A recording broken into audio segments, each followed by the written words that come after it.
Bana, Yanga wamewapeleka mahakamani au mahakama ya usuluhishi wa kimichezo barani Afrika, yaani Court of Arbitration ambayo iko chini ya CAS.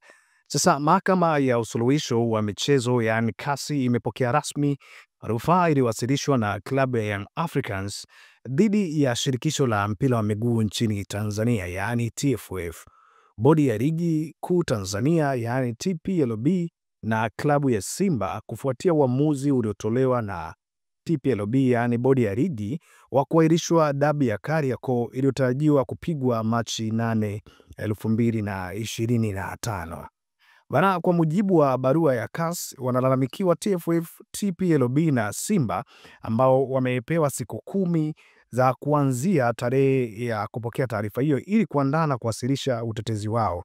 Kesi hiyo itasikilizwa kwa haraka chini ya kumbukumbu namba CAS 2025/A/11298 huku pande zote zikitarajiwa kuwasilisha vielelezo na hoja zao ndani ya muda uliopangwa. Itakumbuka tu kwamba dabi ya Simba na Yanga ilikuwa imeahirishwa baada ya usiku wa saa 7 ya tarehe 8 usika.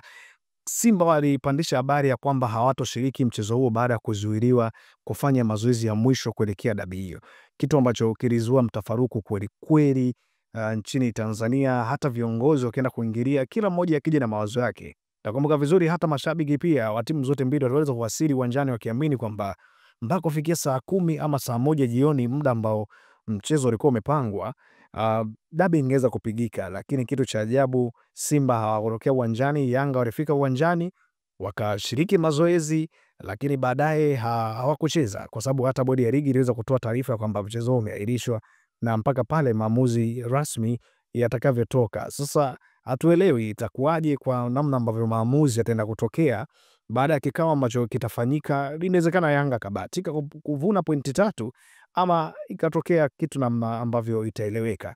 Nakumbuka siku ya juzi hivi kulikuwa na kikao kwa ajili ya kuamua maamuzi ya kibusara na maendeleo ya mchezo nchini Tanzania, ambayo ziliwakutanisha manguli ambao wote ni wa timu kubwa nchini Tanzania, yaani Simba na Yanga, mahasimu hao wawili na serikali, ili kutafuta suluhu ya jambo hilo. Lakini siku ya leo taarifa iliyotoka ni kwamba bodi ya ligi imeshapelekwa mahakamani katika mahakama ya suluhisho ya kimichezo, bodi ya ligi, TFF na Simba.